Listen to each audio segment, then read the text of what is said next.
Hi, ఈరోజైతే ఒక real time ఎక్స్పీరియన్స్ని అయితే మీకు నేను షేర్ చేసుకోవాలనుకుంటున్నాను.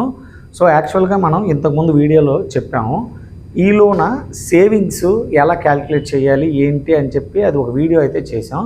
సో ఇప్పుడు ఏంటంటే రియల్ టైంలో ఒక కస్టమర్ మనం రిసార్ట్స్కి ఇచ్చాం, ఇక్కడే హెచ్ఆర్ల దగ్గర మన శ్రీకాకుళం జిల్లా.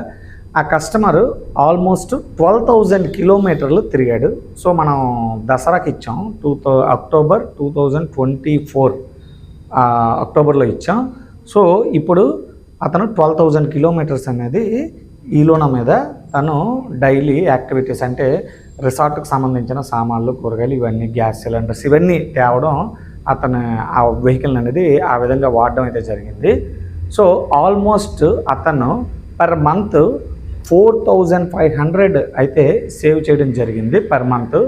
ఆల్మోస్ట్ ఇప్పుడు అక్టోబర్ నుంచి అంటే అదొక 3 మంత్స్, ఇదొక 7 మంత్స్, 10 మంత్స్. 10 మంత్స్కి 45,000 ఆల్మోస్ట్ తను సేవ్ చేశాడని హ్యాపీగా చెప్పాడు. చాలా హ్యాపీ అనిపించింది. సో వెహికల్ అనేది అతను 80,000కి అయితే పర్చేస్ చేశాడు విత్ ఆన్ రోడ్.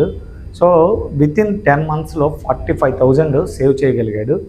సో ఒక బిజినెస్ పీపుల్ ఎవరైతే small scale business people daily యాక్టివిటీస్కి ఎవరైతే మన పెట్రోల్ ఎక్సెల్ వెహికల్స్ వాడుతుంటారో లేదా డైలీ యాక్టివిటీస్కి పెట్రోల్ వాళ్ళు వాడుతుంటారో వాళ్ళకి కంప్లీట్ మంచి ఆదాయ వనరుగా మన లోనా అయితే పనికొస్తుందని అయితే ఈ విధంగా నాకు తెలిసింది. సో ఆ విషయాన్ని మీతో షేర్ చేసుకుందామని ఈ వీడియో అయితే చేస్తాను.